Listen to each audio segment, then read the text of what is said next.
Kita punya trauma, entah itu fiktif, entah nyata, entah apalah. Kita punya trauma kasus Siti Jenar.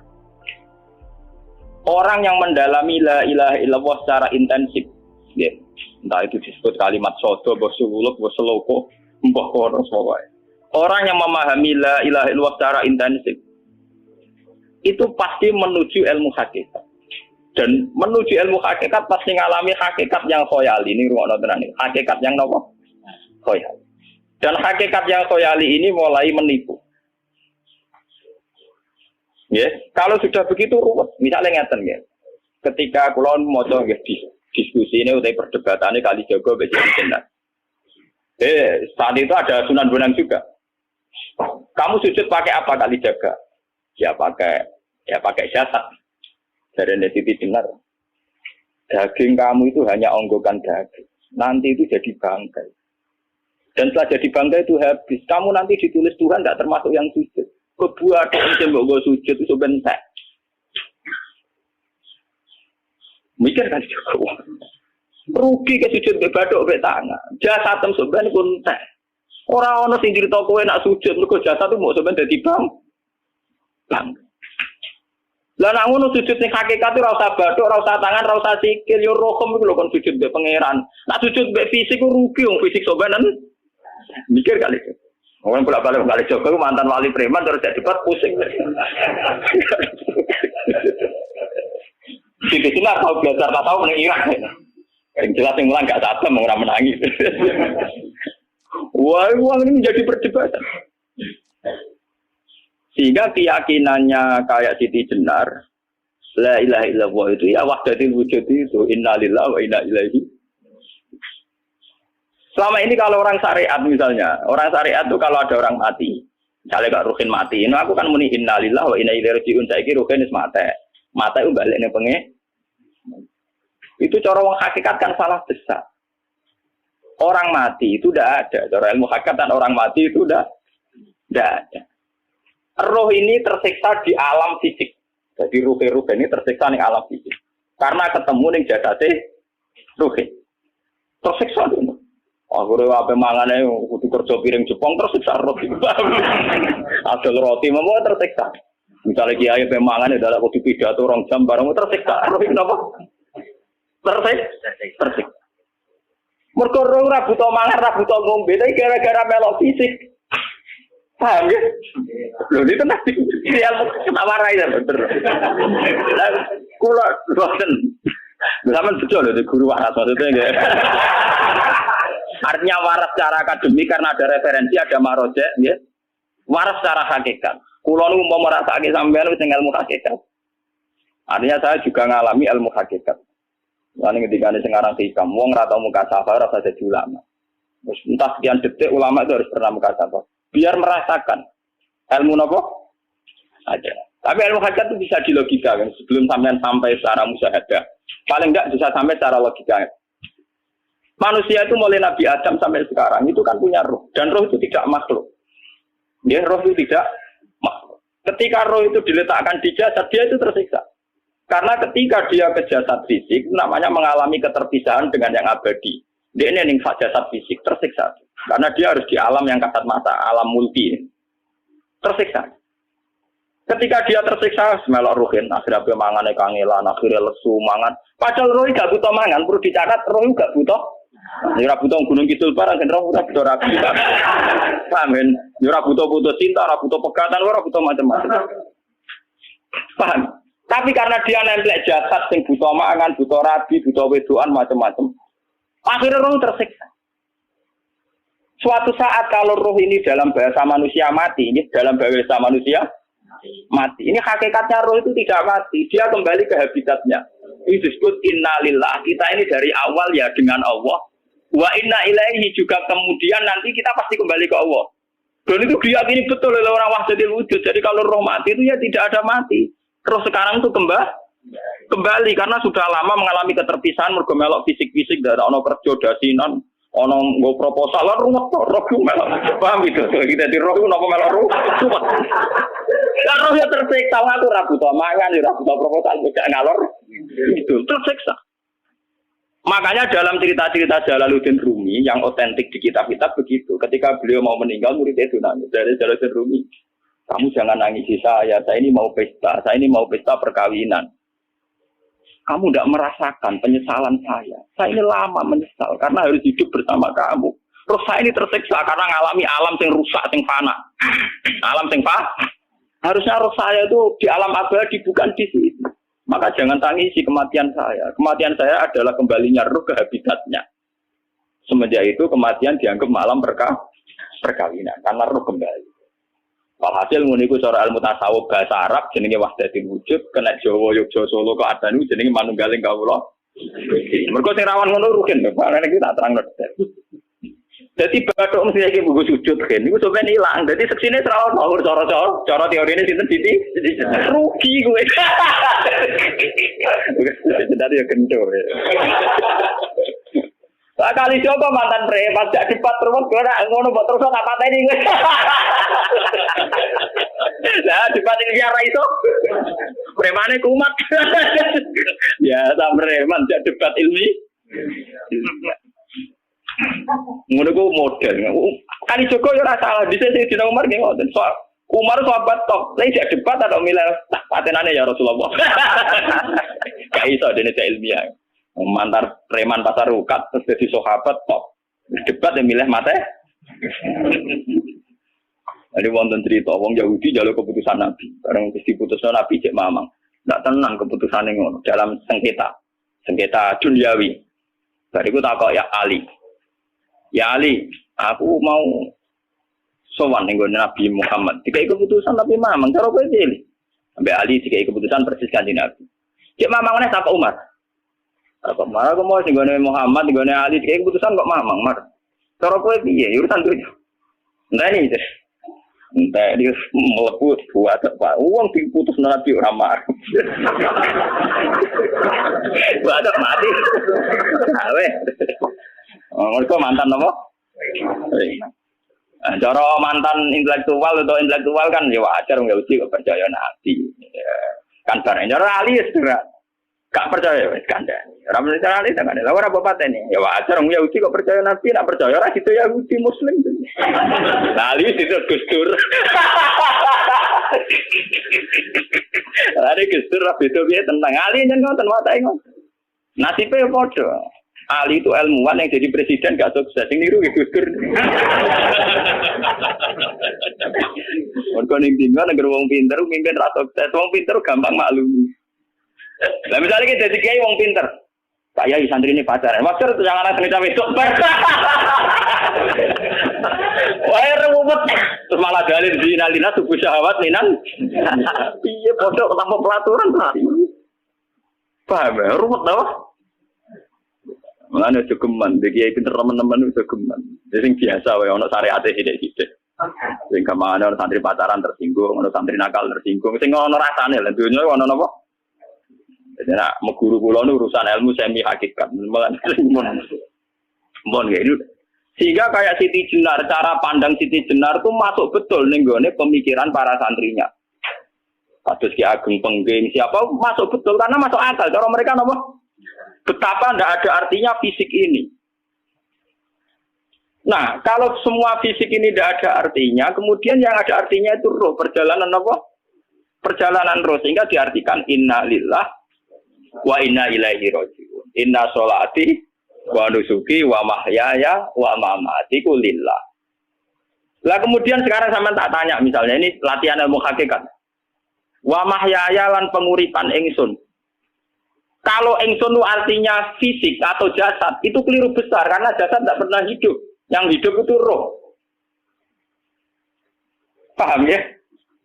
Sekarang artinya wama mati itu apa? Kematian ingsun. Kalau roh itu tidak pernah mati, berarti kematian roh adalah keterpisahan dengan yang agung atau yang abadi. Dan semuanya itu lillahi rabbil alamin. Sehingga mereka mengatakan kematian itu satu pesta. Mengenai kasus Bilal ditakoi, ya Bilal, ketika murid-muridnya nangis bergape mati, Bilal dia seneng aja. Godan nalkal akhibah Muhammad dan wakisbah. Gak nak mati malah senang loh ketemu kekasihku. Sebab itu kematian tidak pernah jadi problem bagi mereka sing soleh. sing menembus ilmu hakikat. Paham? Tapi ilmu hakikat kayak ini itu yang diyakini Siti Jenar, diyakini Jalaluddin Rumi, diyakini para wali-wali wahdatul wujud. Dulu Syekh Husain Sinten Al-Halal. Itu kemudian melahirkan prahara syariat. Prahara apa?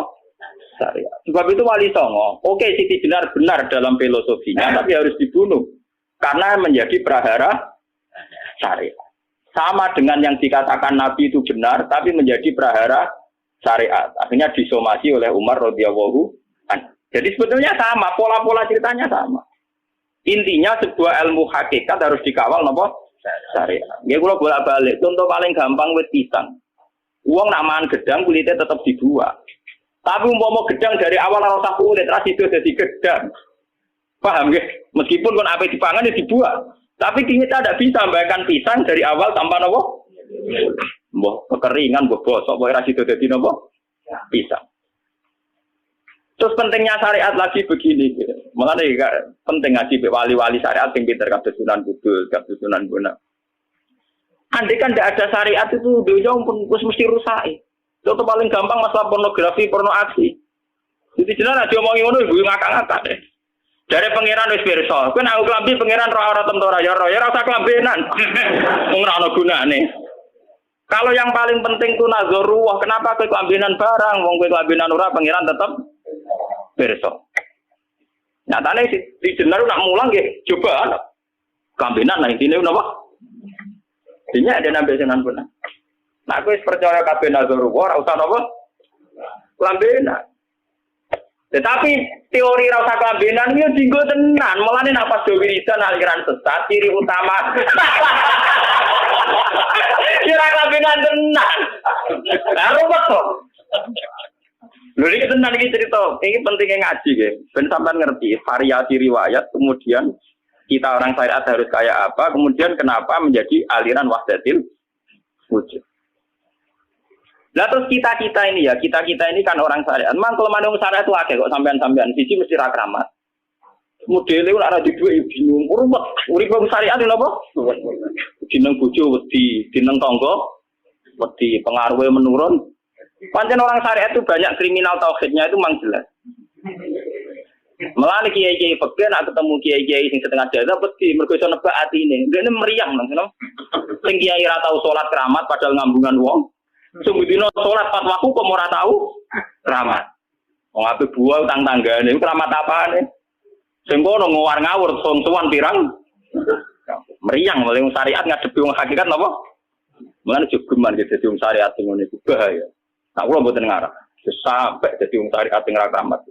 Bahaya sekali itu bagi perjalanan agama. Kalau sering ketemu kiai-kiai yang terkenal keramat di Juwaduk tiang-tiang hakikat. Si tantang kocok-kocok kalau wani, nah tantang aku tetap rawani kok. Mikir deh. Karena orang yang sama-sama ke jalur hakikat tetap punya alamat, tetap wonten sima biwuji min asaris. Cara pandangnya mesti sama. Lalu kalau nanti ketemu murid, ya artinya yang ikut aliran Siti Jenar, dia ada sholat, ada apa hidup di satu tempat gitu. Padahal dia bisa baca ihya. Dulu pernah mondok di Mekah, pernah di Irak. Dia meresahkan para kiai. Kemudian sebagian mereka minta saya suruh ketemu. Ya hasil kalau ketemu. Ketemu pertama ya. Jadi harus tapi zaman Rasul Jenengku itu pernah tak arani muka sapa. Gitu biasa mawon. Kalau lara usah kenal jenengan gitu kenal. Jadi di pulau biasa mawon. Lalu pernah ngajar ajaran nih. Saya legus neng dunia tak anteni mau turun tani mati. Legus kok repot.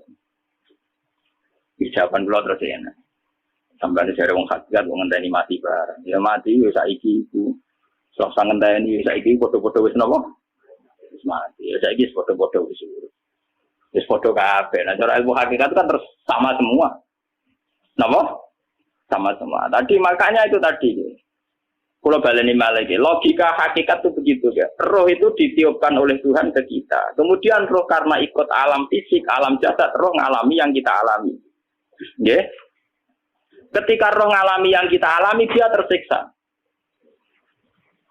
Nah, ketika roh sudah terpisah dari jasad yang mengekang, yang memenjara ini, dia senang terus kembali ke Tuhan. Ini disebut inna lillahi wa inna ilaihi. Nah, jasad ini kemudian menurut ilmu hakikat tidak ada gunanya sama sekali total. hilang di telan tanah. Lah kalau begitu jasad iki nak mbok agul-agulan, Gusti bathuk kula tak nggo sujud tangan kula ndi buktine tangan wis ora ono. Bathuk wis ora. Mulane dari Siti Jenar, hanya wali bodoh kayak kalian yang punya ajaran bodoh begitu. Malah rasupan terus. Mulane Sunan Kalijaga semangat kon mateni mergo tambah omongane glodro dindi. Tapi yang enggak disadari Siti Jenar yaitu tadi. Inti dari ilmu hakikat itu kan tunduk sama kersane Tuhan. Kalau sudah tunduk pada kersane Tuhan, kalau kersane Tuhan roh kita harus di jasad. Dan wujud jasad kita ini juga karena kehendak Tuhan. Kenapa yang wujudnya jasad yang karena kehendak Tuhan engkau ingkari? Sementara wujudnya roh tidak kamu ingkari. Toh wujudnya jasad ya bi iradatillah wa bi masyiatillah. Wujudnya roh ya bi wujudi bi masyiatillah wa ira. Harusnya fungsi jasad juga harus kamu akui toh Siti Jenar. Wong sekarang kita punya jasad ya bukan karena kita, karena kehendak Allah. Kenapa kamu ingkari? Berarti kamu mengingkari kehendak meneng Siti Jenar. Makanya hakikat yang pertama saya itu pasti khayal. Lah Siti Jenar itu hakikatnya baru yang sampai khayal itu. Jika dia tersesat. Sebetulnya kalau sudah hakikat beneran itu tidak perlu khayal begitu. Artinya tidak perlu khayal jasad kita yang senajan ora ana gunane ini. Tetap ya wae wujudnya karena kehendak Allah. Juga kita harus terima. Apapun kekurangannya, apapun kenaifannya, ironisnya harus kita terima. Ini sebagai bentuk penerimaan kita pada masyiatil. Begitu juga keadaan roh kita sebagai penerimaan atas masyiatil. Meskipun ada teori-teori roh yang lebih valid. Lebih valid misalnya begini. Kanjeng Nabi itu suatu saat ininya terputus karena perang Uhud. Itu Kanjeng Nabi dolanan drijine ini. Napa cara niki napa jari jemari ini Nabi putus. Iki dolanan. Jadi Nabi sendiri kadang sering ngajarkan ilmu hakikat. Hal lagi illa usbun udmiyat wa fi sabilillahi ma laqitu. Kowe iku ora trimo fisik, bentuk fisik jari jemari sing ditebir berdarah. Tapi nak kowe wis fi sabilillah ayo wis balik ning habitatem. Sehingga kenapa para sahabat itu ketika dicincang, ketika putus tangannya, putus kakinya, sahabat yang usul ke ilmu hakikat itu malah senang. Karena jasad kita ini kan ila sabilillah menuju jalan Tuhan. Sekali dia sudah terluka fisabilillah itu sudah menemukan formatnya. Ada teori Cina bisa menemukan formasinya. Paham gitu? Orang kok malah ngeluh itu berarti goblok kita ngeluh. Paham tak? Paham ini apa? Jadi, makanya Nabi ngertikan ya itu sudah ketemu formatnya. Ketika rohnya para syuhada nanti kembali ke Tuhan, ya ketemu formatnya lagi. Itu disebut wala taqulu lima yuqtalu fi sabilillahi amma. Dia tidak mati sesuai formasi awal, yaitu roh kembali ke Tuhan dan jasad ikut mengawal. Lah itu Nabi kadang ya pakai ilmu hakikat begitu. Mulane kula bolak-balik matur, kula nunggis mulai umur 20 tahun napa pinten. Kula asline nggih gadah penyakit dan ekstrim penyakit saya. Sampai saat ini kalau nak ngobatno tidak lebih 50%, karena saya tetap berpikir. Misalnya cara syariat kan berubah, tapi cara hakikat apa betul keberadaan saya di alam ini penting. Sehingga aku kepengen urip tak bela-belani ngantek atusan juta. Jangan-jangan penting mati ikuti bang uripku. Lah nak ngono lha apa tak bela-belani? Ngantek atusan juta. Jadi misalnya kita berobat ya mau, ya dari Nabi kan berobat ya berobat. Pokoknya kita Islam masih mau geruduk kadang orang paham.